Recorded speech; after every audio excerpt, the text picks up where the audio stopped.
సరైన ప్రాపర్టీని ఎంచుకోవడంలో తికమక పడుతున్నారా? ఇక ఆ కన్ఫ్యూజన్ వద్దు.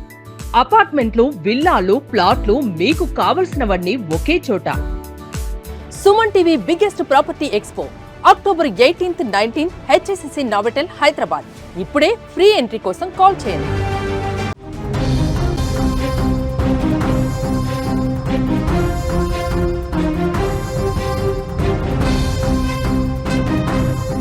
ఏపీలో మొదలైన భారీ వర్షాలు, వరద నీటిలో చిక్కుకున్న బస్సు. ఈ బ్రేకింగ్ న్యూస్ ముందు ఒక బిగ్ అప్డేట్ మీకోసం. హైదరాబాద్ మొత్తంలో ఉన్న బెస్ట్ ప్రాపర్టీస్ అన్నింటినీ ఒక వేదిక మీదకి తీసుకొస్తుంది సుమన్ టీవీ. ఈరోజు హెచ్ఎస్సిసి నోవాటెల్లో జరిగే సుమన్ టీవీ ప్రాపర్టీ ఎక్స్పోలో best flats, villas, open plots, Deepavali offers and discounts అన్నీ కూడా అందుబాటులో ఉన్నాయి. మీరు విజిట్ చేసి ప్రతి గంటకు ఒక గోల్డ్ కాయిన్ కూడా గెలుచుకునే ఛాన్స్ ఉంది. ఫ్యామిలీతో విచ్చేయండి, మీ డ్రీమ్ ప్రాపర్టీని సొంతం చేసుకోండి. ఇక అసలైన బ్రేకింగ్ న్యూస్లోకి వెళ్తే, ఆంధ్రప్రదేశ్లో కురుస్తున్న భారీ వర్షాలు తీవ్ర ప్రభావం చూపిస్తున్నాయి. విజయవాడ నగరం ఈరోజు తెల్లవారుజామున వాన బీభత్సమే సృష్టించింది. అర్ధరాత్రి మొదలైన కుండపోత వాన కారణంగా నగరంలో చాలా ప్రాంతాలు నీట మునిగిపోయాయి. దీనికి తోడు రోడ్లపై కూడా వరద నీరు భారీగా కనిపిస్తోంది. రాత్రి కురిసినటువంటి భారీ వర్షానికి విజయవాడ బస్టాండ్ సమీపంలో ఉండే రైల్వే అండర్ పాస్ వద్ద పరిస్థితి దారుణంగా తయారైంది. అక్కడ రోడ్డు పూర్తిగా వరదలో చిక్కుకుపోయింది. దీంతో సరిగ్గా అప్పుడే కాకినాడ నుంచి సికింద్రాబాద్కు వెళ్తున్నటువంటి ఒక ప్రైవేటు ట్రావెల్స్ బస్సు క్షణాల్లో వరద నీటిలో చిక్కుకుపోయింది. చూస్తుండగానే బస్సు సగం వరకు నీటిలో మునిగిపోయింది. బస్సు లోపలికి కూడా వాటర్ రావడంతో ప్రయాణికులు తీవ్ర ఆందోళన చెందారు. ఒకసారి మీరు స్క్రీన్ మీద చూస్తున్నారు, వాటర్ ఏ స్థాయిలో అక్కడ నిలిచిపోయింది. రైల్వే అండర్ పాస్ దగ్గర ఒక్కసారిగా భారీగా వర్షపు నీరు నిలిచిపోవడంతో ప్రైవేటు ట్రావెల్ బస్సు అక్కడ సగం వరకు మునిగిపోయినటువంటి పరిస్థితి ఉన్న నేపథ్యంలో తీవ్రమైనటువంటి ఆందోళనలో ప్రయాణికులు ఉన్నారు. వెంటనే సమాచారం అందుకున్నటువంటి రెస్క్యూ టీమ్ అక్కడికి చేరుకున్నారు.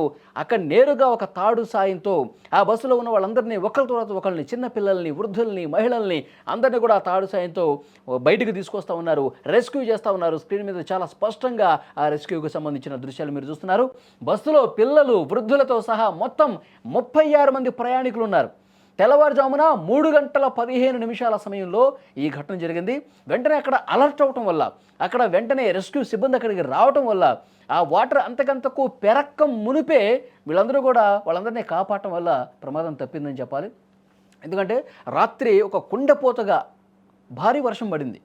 ఆ వర్షానికి లోతట్టు ప్రాంతాలు, కొన్ని కాలనీలు కూడా చాలా వరకు జలమయం అయిపోయినటువంటి పరిస్థితి ఉంది. ఇక్కడ బస్టాండ్ సమీపంలో ఈ అండర్ రైల్వే పాస్ దగ్గర వర్షం నీరు భారీగా నిలిచిపోయింది. అక్కడ కొంచెం లోతట్టు ప్రాంతం కావడం వల్ల చుట్టుపక్కల కురిసినటువంటి భారీ వర్షం మొత్తం కూడా ఆ ప్రదేశానికి వచ్చి చేరడంతో వాటర్ లెవెల్ అంతకంతకు పెరిగి బస్సు కూడా ముందుకు కదలలేని పరిస్థితి, సగం వరకు మునిగిపోయినటువంటి పరిస్థితి ఉండటం వల్ల అందులో ఉన్న ప్రయాణికులు మొదట భయపడిపోయారండి. 36 మంది ప్రయాణికులు అసలు ఇంత వాటర్ వచ్చేసింది, ఇక మనం ఈ బస్సు కదలదు, మమ్మల్ని కాపాడండి అంటూ మొరపెట్టుకున్నటువంటి పరిస్థితి. వెంటనే ఈ సమాచారం స్థానిక అధికార యంత్రాంగానికి తెలియచేయడంతో ఆ 36 మంది ప్రయాణికులు కూడా వెంటనే సురక్షితంగా బయటకు తీసుకొచ్చినటువంటి పరిస్థితి ఉంది. అందరూ కూడా ప్రయాణికులు ఊపిరి పీల్చుకున్నారు. ఇప్పుడు ఈ అల్పపీడనం ప్రభావంతో అది వాయుగుండంగా మారే అవకాశం కూడా ఉన్నట్టుగా తెలుస్తోంది. ఆంధ్రప్రదేశ్లో చాలా ప్రాంతాల్లో ఈ 3-4 రోజులు భారీ వర్షాలు కురిసే అవకాశం ఉంది. కాబట్టి లోతట్టు ప్రాంతాల ప్రజలు మరింత అప్రమత్తంగా ఉండాలి, వాహనదారులు కూడా అప్రమత్తంగా ఉండాలని ఒక అలర్ట్ జారీ అయిపోయినటువంటి పరిస్థితి ఉంది.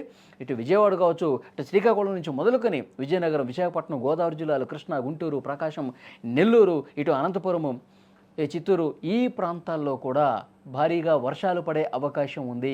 ఒక 3-4 రోజుల పాటు ఇదే రకమైనటువంటి పరిస్థితి ఉంటుంది. కాబట్టి అధికార యంత్రాంగం అప్రమత్తంగా ఉండాలి, లోతట్టు ప్రాంతాల ప్రజలు మరింత అలర్ట్గా ఉండాలని చెప్పి అధికారులకు ఆదేశాలు కూడా ప్రభుత్వం ఇచ్చినటువంటి పరిస్థితి ఉంది. సో డెఫినెట్గా మీరు స్క్రీన్ మీద చూస్తూ ఉన్నారు, గత రాత్రి ఒక్కసారిగా, అప్పటి వరకు బాగానే ఉంది, ఒక్కసారిగా వాతావరణం మార్పు చెంది వెంటనే వర్షం మొదలై ఆ వర్షం భారీ వర్షం అయిపోయి లోతట్టు ప్రాంతాలను ముంచెత్తిన పరిస్థితుంది. ఆంధ్రప్రదేశ్లో 3-4 రోజుల పాటు ఇదే పరిస్థితి ఉంటుంది.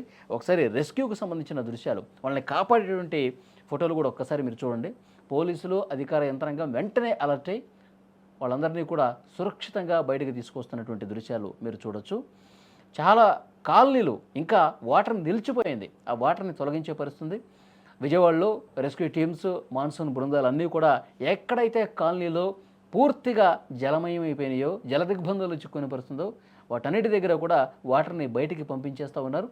సురక్షితంగా ప్రజలు ఉండే విధంగా కావాల్సినటువంటి అన్ని చర్యలు కూడా తీసుకుంటున్నటువంటి పరిస్థితి ఉంది. పిల్లలతో మొత్తం లగేజ్ పిల్లలతో ఉన్నాం sir. Actually journey already first రోజు ఒకటి మండపేటలో ప్రాబ్లం ఇచ్చి బస్సు మళ్ళీ మార్చి మళ్ళీ వస్తున్నాం సార్.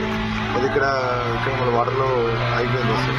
సో టైంకి మా కొలీగ్ ఫోన్ చేసి పిలిపించారు. సో అందరూ బాగా చాలా పోలీసులు ఫైట్ టీమ్ అంతా బాగా హెల్ప్ఫుల్ చేశారు సార్. సో ఫ్యామిలీ అందరూ సేఫ్గా బయటకు వచ్చాము. So thanks for all the department of Vijayawada. ఇక్కడ మేము ఆర్టీసీ కాంప్లెక్స్ బస్సు ముడిపోగానే మేము 100 ఫోన్ చేయగానే ఫైర్ వారికి సంబంధించారు. వెంటనే ఫైర్ వారు వచ్చి మమ్మల్ని అందరినీ బస్సులోంచి కిందకి దింపి వాళ్ళకి సహకారం చేసి బస్ స్టాండ్ బయట మమ్మల్ని చేర్చడం జరిగింది. మాకు ఈ సాయం చేసినందుకు ఈ ఫైర్ వారికి, ఈ విజయవాడ పోలీసులందరికీ మరొక ధన్యవాదాలు సార్.